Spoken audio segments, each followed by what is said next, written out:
Okay, folks, welcome back. I want to make sure everything's working okay. I got my setup back here in the studio, and I think everything's good. We had a little bit of a hiccup last time on the output to the information that was being posted on Facebook, Twitter, and YouTube, I guess X. I want to talk a little bit about the division of election situation with the tens of thousands of votes. We're talking about 60,000, maybe up to 70,000 votes statewide.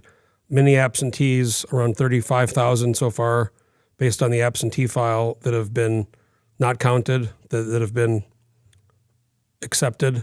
21,000 early votes. There's question ballots. There's a whole bunch of ballots. Today is the 7-day count, 7 days after the election. I want to be very clear. This is a mess. I think we can all acknowledge it's a mess. But for the folks watching and for the folks who I see all over social media, this is not a result of ranked choice voting. Okay, this is not part of the ranked choice voting new system, which voters passed in 2020.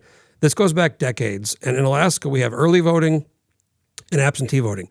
We're a unique state where the absentee votes can arrive up to 15 days after the election. A lot of people are military, they're overseas. So other states, they must be turned in by the election day. In Alaska, it's postmarked by the election day. So what happens, what the Division of Elections does, and I just want to make sure my guys watching, hope this sounds, are we good? Are we sounding okay? If anybody's, maybe can text me. If there's any problem with the sound or video, please let me know.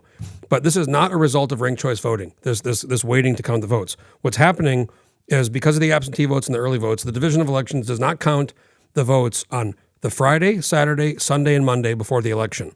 Absentee votes they have in their possession, and early votes. Absentees they get in those days, and early votes. And the reason they do that is because they don't want somebody to early vote or absentee vote and then go into the polling location and vote as well. Now, I would imagine that could be cured by having the books at the precinct locations reflect that you voted. Now they can do that, I guess, for votes that were done before Friday before the election, and they can mark somebody, say they already voted, and then if they vote in person, it's a question ballot. But for whatever reason, they can't do that. So they, instead of not counting those votes on election day, we have all these votes, 21,000 early votes, and then right now 35,000 absentee votes that they're going to count today. Now, here's another problem. Today was supposed to be, we all thought by 5 p.m. Somebody at the Division of Elections told me, well, they're processing votes still. They're all over, they're all over the state working to get all the votes done. They're going to do one update, and now we're hearing 10 p.m. So we're 7 days out. We're at least 60,000, up to 70, because there's question ballots too. And there's a few precincts that still haven't been returned. I don't know if they they couldn't get the results uploaded. So we're talking about 250,000 votes, 250-some thousand votes cast.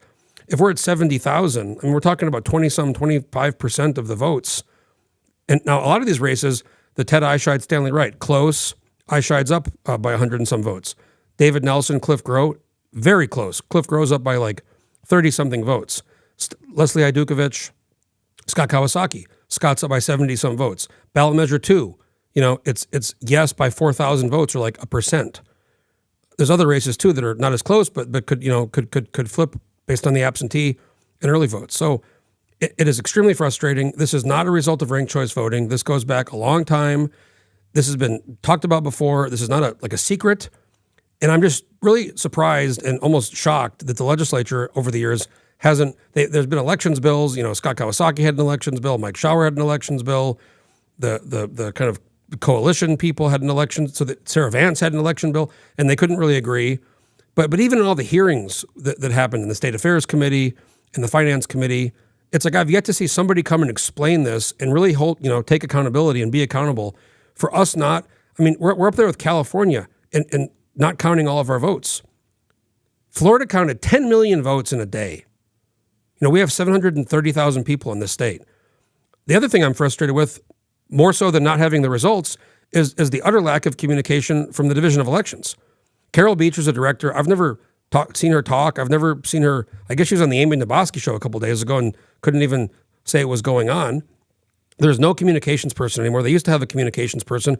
I forget her name. Really nice, or married to a Coast Guard guy. They moved. She at least would communicate a lot on Twitter.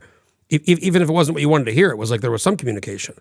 Lieutenant Governor Dahlstrom, I like her a lot. She's a very nice lady. She's been absent during the election. I was watching in Georgia. There was a lot of questions about Georgia.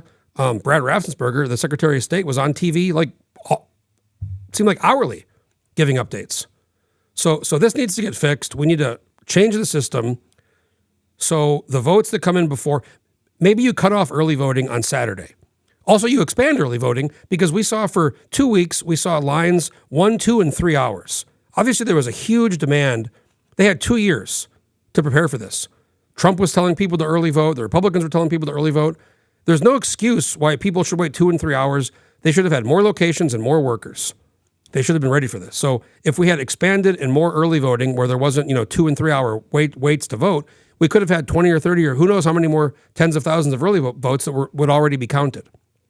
So maybe you cut off early voting by Saturday. If truly they can't reconcile votes on Saturday or Sunday or Monday before the election to the books that are in the precincts, and what they're trying to do is make sure, if I go vote early on Monday and then I go vote in person on Tuesday, you're voting twice. Okay, I understand that. So what's the fix? Cut off early voting a couple days early. Make the absentee votes have to arrive by election day. Maybe make some, if it's in the military or there's ways of looking at this, but this goes back. I remember this happened in 2016. I remember it happened obviously in 2020 before ballot measure 2. Again, this is not ballot measure 2. This is not the ranked choice. That's a wait for the tabulation. Yes, for the races with tabulation. And obviously I got to give credit to Suzanne Downing, of all people. She put in the records request. The division did release the raw data file on the statement on the, I guess it's the RCV, the record votes cast, or it's a file that basically shows how the tabulations go on second and third choices. And the division's not doing this right now, but there's this anonymous guy on Twitter, CINQ1. He's actually been doing the tabulations. And we saw in one district, for example, the votes that have been tallied in District 28, Steve Menard is winning by a few votes over Alexi Moore after Jessica Wright's, these are all Republicans in District 28. It's a Jesse Sumner seat who's not running for re-election. Once the votes are retabulated, Menard wins. Everybody thinks probably Alexi's winning right now. So, you're literally organizing governments right now, the State House, State Senate, both coalitions.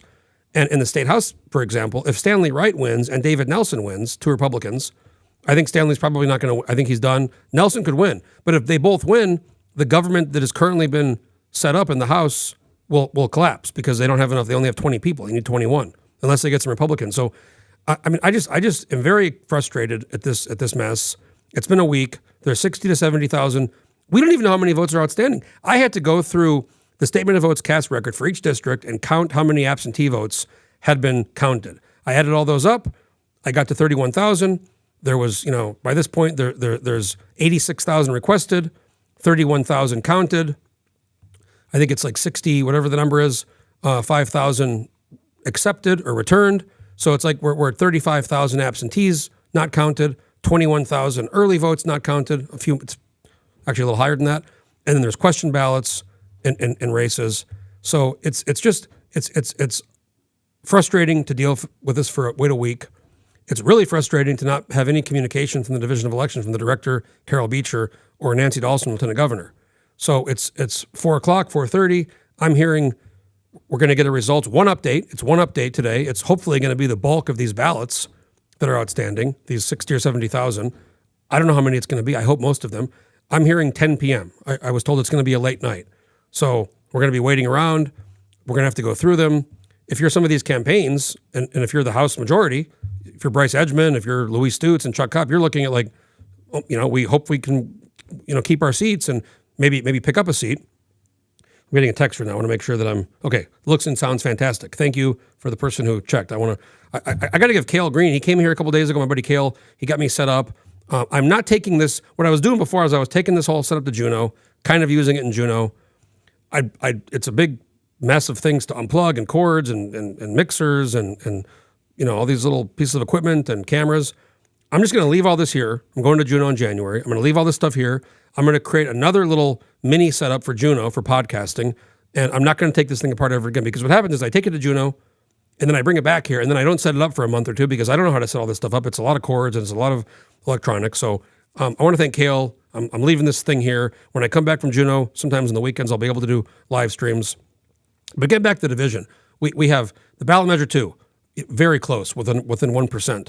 We have Leslie Hajdukowicz, Scott Kawasaki, 70-some votes out of 9. I don't even know how many it is. I can pull up the record here. We got Cliff Groh, David Nelson, extremely close race. Stanley Wright, Ted Eichheit, extremely close race. Even the David Eastman race, I think Eastman's done, but it's Jubilee Underwood's up by a couple hundred votes. I mean, unless there's a radical shift, but it still could be closer. So I mean, I want to see that race.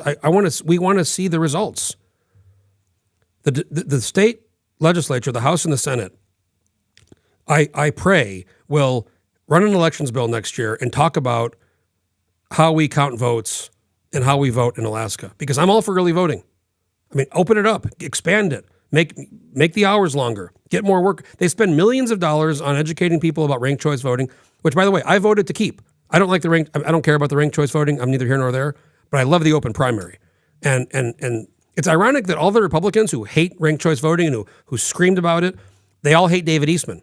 Well, David Eastman, folks, he wins in the old system. If it gets repealed, and it might, that guy, mark my words, he's coming back in 2 years. If he loses, he's coming back in 2 years and he's going to win. So be careful what you wish for. The ranked choice, it only applies to about 20% of races. And in many of those cases, the person who's ahead is going to win anyways. Once in a while, it's the second, place finisher, like in this situation with Alexi Moore and Steve Menard. If these trends hold, Menard's going to win after the Jessica Wright. By the way, Jessica Wright, it looks like 60% of her votes are exhausted. So 60% of Jessica Wright voters in District 28, this is the open sun receipt, didn't vote for anybody else. And then some number, this guy CINQ, what a great Twitter account. So the file they released, the Division of Elections, it's called a JSON file. I've never even heard of a JSON file. Turns out you have to be like a data scientist, computer program scientist to have some kind of special software to interpret it. But he has this stuff, and he's been doing some of the tabulations. Other people are doing it too, I've heard, and they won't release, they're campaign people, and they want to keep it tight. But it's great to have this information out there. One person who I trust very much, who's very, very good at this stuff, they think based on the kind of the affinities of the outstanding votes. Now, you can't see how somebody voted, but you can see if they're Republican or Democrat or how they lean. And their prediction is, ballot measure 2 either passes by maybe 1,000 votes, 500 to 1,000 votes, or maybe it fails by 200 or 300 votes. So we're talking about, if we have 60,000 votes, we'll be at 300,000 plus votes. And we could be looking at ballot measure 1 being within 1%, which, I mean, honestly, the no side spent over 10, 12 million, I think 13 million. The yes side spent very little. Now, the Republicans kind of grassroots did really talk bad about it and say how horrible it was in ranked choice voting, and they had a kind of a grassroots effort on it. I voted no. I talked about why I voted no. I love the open primary. I think it's the best thing ever. The ranked choice voting only applies to some races, a few races actually, and most of the time, almost all the time, the person who has the most votes wins anyways. So it's frustrating. But I mean, getting back to the Division of Elections, I'm not sure what's going on. I did get somebody who told me we're looking at 10 p.m. I don't know how many votes are going to be counted out of the 60 or 70,000 outstanding. Again, it's 35,000 absentees. Now, more absentee because we allow absentees to come in for 2 weeks after the election.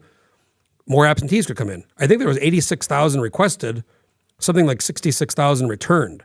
So there's 20,000 potential. Now, granted, most of those that are going to be returned are coming in by now, because if you mailed them on Election Day in the United States, it's not going to take a week to get back here. Now, if you're abroad, if you're mailing it on Election Day from Europe or Asia, or there's a bunch of military people, those will take longer to arrive. So I think the final deadline to count votes is the 15th. I'm quite certain it's the 15th to count. It's the 15th, which is in a couple days. And then they want to do the ranked choice tabulation, where they retabulate the votes for the races where somebody didn't get 50% plus one. That'll be on the 20th. So, here we are. If you're watching this, please understand, this is not the result of ranked choice voting. Okay, this goes back a long time. It's because of how we allow early voting and absentee voting in the state to function. And they don't count the early votes 4 days and the absentee votes 4 days before the election, because they're trying to prevent duplicate voting on Election Day, where somebody goes and votes absentee and then votes in person. And I mean, I can kind of I get it. I guess if you mail your absentee ballot on Monday, you could go vote on Tuesday. Or if you early vote on Monday. Now, early voting, you'd think they would just be able to mark it in the book because they see you voted. This should all be, it's 2024. It's almost 2025. Maybe you close early voting on Saturday before the election and you expand it so there's not 2 and 3 hour waits. maybe you make absentee votes have to arrive by election day. I don't think anybody's against absentee voting. Hell, Republicans were the ones who for many, I was 10, 15, 20 years ago, the Republicans were always pushing absentees. It only became to 2020 when the vote by mail kind of got crazy with the election that some people became against vote by mail or voting by absentee. Absentee is not like a controversial thing. Early voting is not a controversial thing. So I truly hope the legislature looks at this thing next year and fixes it, because 2026, it's the governor, it's the U.S. Senate, Dan Sullivan, it's the House. Looks like Nick Begich is going to win. So you're going to have 3 statewide races, and you're going to have 50, again, legislative races, 40 House, 10 Senate, and you have 2 coalitions right now that have formed in the House and the Senate for the government. Now, if ranked choice voting gets repealed, you're going to have a primary. Now, this current primary really doesn't matter that much. For a few races it does, where they have more than 4 candidates. But even for the big races, with we knew Nick and Mary were going to make it. There was all these candidates, 12 candidates. We knew Nick and Mary were going to make it. So if we go back to a primary, all of a sudden the primary is going to matter, because you're going to have a situation where, in a lot of cases, the Republican primary, the winner is the person who's going to win the general. The Democratic candidate in the primary is going to win the general. So this needs to get fixed, and it's so interesting to me because it's such a bipartisan. I'm talking to Democrats who are pissed. I'm talking to Republicans who are pissed because they all have candidates. They're all watching this stuff. They all have interest in the outcomes. So this is not some stop the steal. The Republicans are pissed off and they think it's not that. It's not that at all. Everybody's mad. Nobody that I know is like, oh yeah, it's fine. We're waiting for the, my dad, who's 82, almost 82, just texted me and he's in New Mexico. And he goes, what's going on with your votes up there? And I said, well, it's a mess. And he said he was watching some TV program and they were talking about the dog sleds broke down. What the hell? It's obviously a joke, but it's like, that's what they're saying about us. Great state, great potential, oil and gas. Trump's talking about the gas line and about the rail to Canada. We have so much potential, and we need to be able to count the votes. Granted, a few of them, okay, fine. You're going to have a couple absentee, whatever. You're going to have a couple that might need to be counted a couple days later. Why aren't they doing daily updates? I mean, they could have done an update on Wednesday, on Thursday, on Friday, on Saturday, on Sunday, on Monday. It's Tuesday. It's a week after the election. And again, last thing I'm going to say, this is not about ranked choice voting. This is about our election system and how we do early and absentee voting. Okay, so I've seen all these comments on Twitter and Facebook, oh, this new system. It's not that.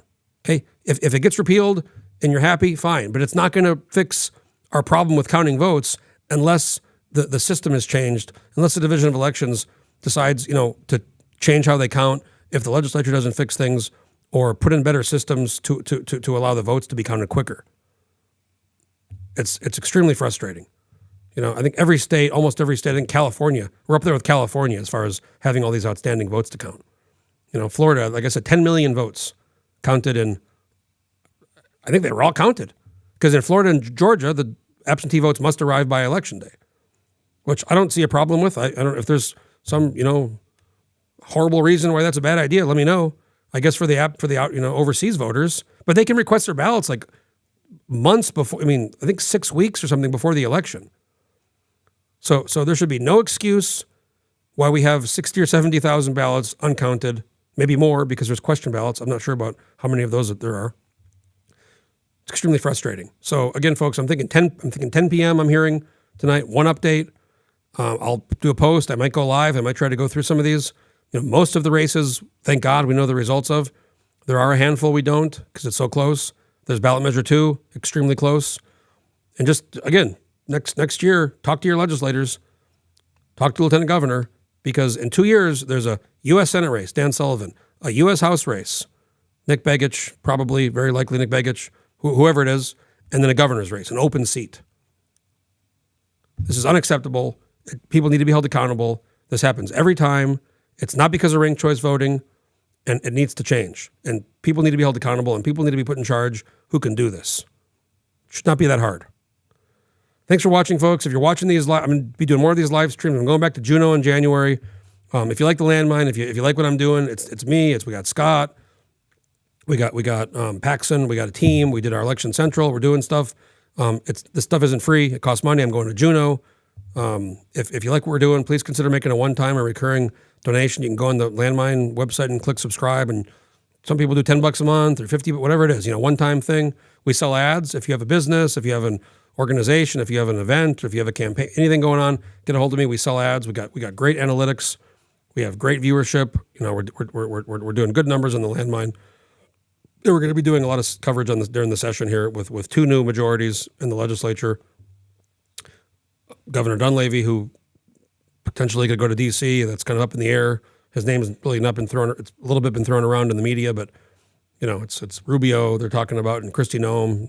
Rubio looks like Secretary of State, and Kristi Noem, South Dakota governor for Homeland Security.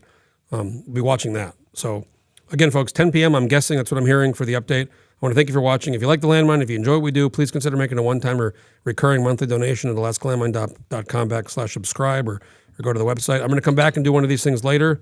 Again, I want to thank Cale for coming over here, Cale Green, and getting me all set up with my live stream, because I haven't done these for a while, and I was getting a lot of requests to do it, and I'm very excited about it. And I'm back, and we're going to be having a big next few months until January 21st.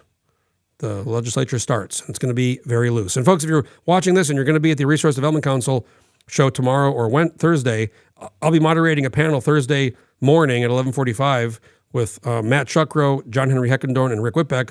It's a 2025. Will it be loose? And the answer is yes. So if you're at the RDC show the next couple days conference, come to the panel before lunch on Thursday. I'll be moderating that baby. They asked me to do it, and I said, sure. I got to do it. If they ask you, you got to do it.